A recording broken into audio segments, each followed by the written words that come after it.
Hello everyone, welcome to Star IQ. Star IQ के video platform पे आप सभी का बहुत बहुत स्वागत है। आज 23 अप्रैल 2022 के हरियाणा करंट अफेयर इस वीडियो में हम लोग पढ़ने वाले हैं। आइए स्टार्ट करते हैं आज का वीडियो। अगर आप लोगों ने अभी तक स्टार आईक्यू चैनल को सब्सक्राइब नहीं किया है तो कर लीजिएगा, अपने दोस्तों को भी शेयर कीजिएगा इस पर्टिकुलर वीडियो को। दोस्तों, अगर आप लोग इस चैनल के द्वारा पढ़ाए गए सभी लेक्चर का पीडीएफ फाइल चाहते हैं तो आप मेरे Telegram channel star IQ education पे ज़रूर विजिट कीजिएगा। अगर आप लोग मुझसे ही पढ़ना चाहते हैं अनअकैडमी पे तो डिस्क्रिप्शन बॉक्स में दिए गए मेरे प्रोफाइल लिंक पे क्लिक कीजिएगा, मुझे अनअकैडमी पे फॉलो कीजिएगा। मेरी हर क्लास को फ्री में देखने के लिए आप लोग जो है मेरा referral code STAR star IQ code है उसको ज़रूर इस्तेमाल करिएगा। दोस्तों, बात यूँ है कि आने वाले 24 अप्रैल यानी कि कल दिन में दोपहर 12 बजे अनअकैडमी पे एक अल्ट्रा कॉम्बैक्ट होने वाला है जो कि स्पेशली प्लान किया गया है SSC एग्ज़ाम के लिए।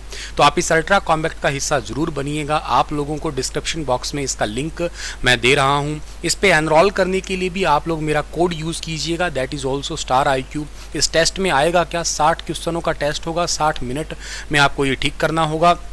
जर्नल अवेयरनेस है, इंग्लिश लैंग्वेज है, क्वांटिटेटिव एप्टीट्यूड और लॉजिकल रीजनिंग है, ये सब कुछ आपको मिलेंगे। और आप लोग दोपहर 12 बजे इस टेस्ट को जो है ना ज़रूर अटैम्प्ट कीजिएगा। अनलॉक कोड मेरे लिए आपको बता ही दिया है, मेरा वो क्या है, स्टार IQ।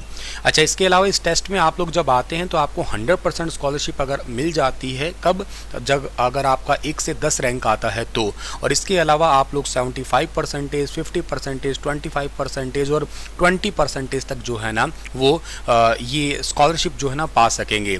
अच्छा दोस्तों, बात ये आती है कि आप लोग जो है ना ये बहुत सारे गैजेट्स जो है ना वो ले सकेंगे। कैसे ले पाएंगे आप ये गैजेट्स? ले पाएंगे आप अगर टॉप रैंकर्स बनते हैं तो, लाइक डेल लैपटॉप्स है, सैमसंग मोबाइल फ़ोन्स है, वीरेबल बैंड्स है या आपके अमेजोन्स के वाउचर्स है। तो चलिए आप लोग इस कोड का ज़रूर यूज़ कीजिएगा अनअकैडमी पे, ठीक है। और मेरी क्लास हर रोज़ रात को 8 बजे होती है, उस क्लासेस का लिंक भी आपको डिस्क्रिप्शन बॉक्स में मैं दे रहा हूँ। कल आपसे सवाल किया था, उसका सही जवाब क्या होगा? भारतीय राष्ट्रीय कांग्रेस के निम्नलिखित में से कौन से स्तर में मौलिक अधिकारों और राष्ट्रीय आर्थिक नीति के प्रस्तावों को पारित किया गया था? तो इस सवाल का जो सही आंसर था आपका वो क्या रहेगा? कराची 1931, यानी कि ऑप्शन नंबर सी जो है ना बिल्कुल ठीक रहेगा। भारतीय राष्ट्रीय कांग्रेस के कराची 1931 स्तर में मौलिक अधिकार और राष्ट्रीय आर्थिक नीति के प्रस्तावों को जो है ना वो पारित किया गया था। आज का पहला सवाल क्या रहेगा हमारा? गुरुग्राम में स्थापित होने वाले विश्व कौशल केंद्र में उम्मीदवारों को कितनी स्ट्रीम में प्रशिक्षित किया जाएगा? तो इनको जो है ना टोटल 6 स्ट्रीम में प्रशिक्षित किया जाएगा, यानी कि ट्रेनिंग दी जाएगी।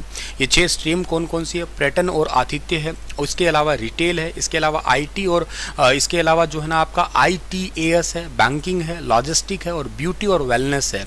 इन स्ट्रीम में जो है ना स्पेशली ट्रेनिंग दी जाएगी। ये 6 स्ट्रीम है, आप लोगों को याद रखना है विश्व कौशल केंद्र के अंदर। ये अच्छे से बात याद रहनी चाहिए आपको।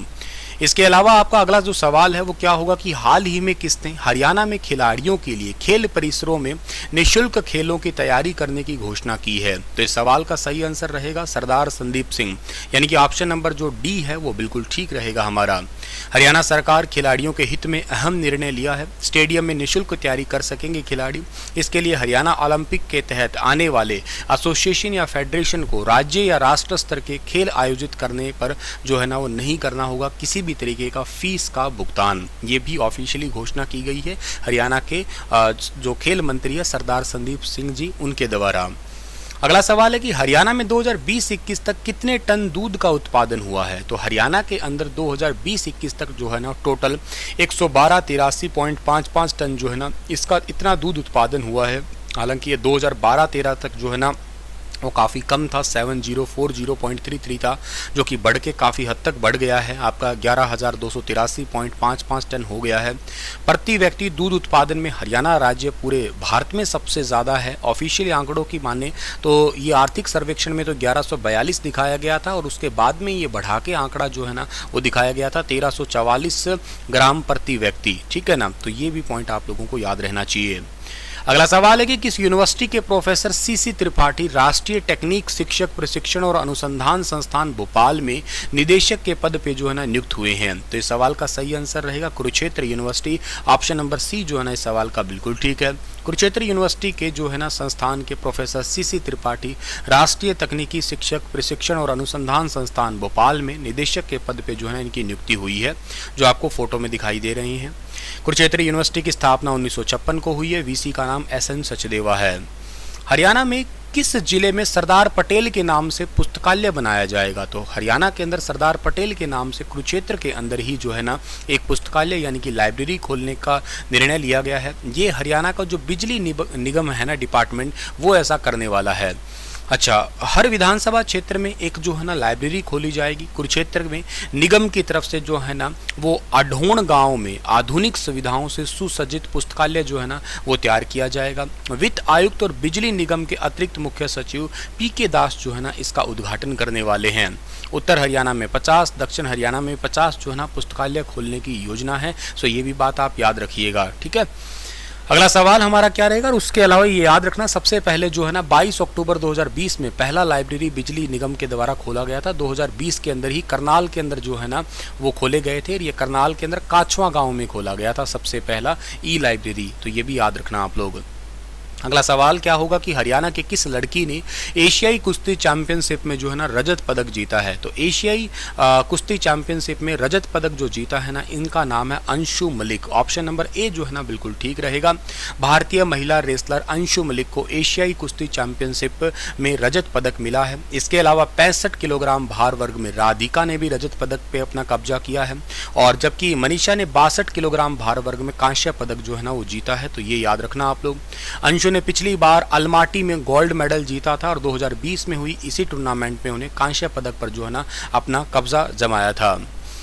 हरियाणा सरकार ने अंतर्राष्ट्रीय प्रतियोगिता में स्वर्ण पदक जीतने वाले खिलाड़ियों को कितने रुपए सालाना स्कॉलरशिप देने का निर्णय लिया है? तो इन्होंने जो है ना सालाना 84,000 रुपये का निर्णय किया है स्कॉलरशिप देने का।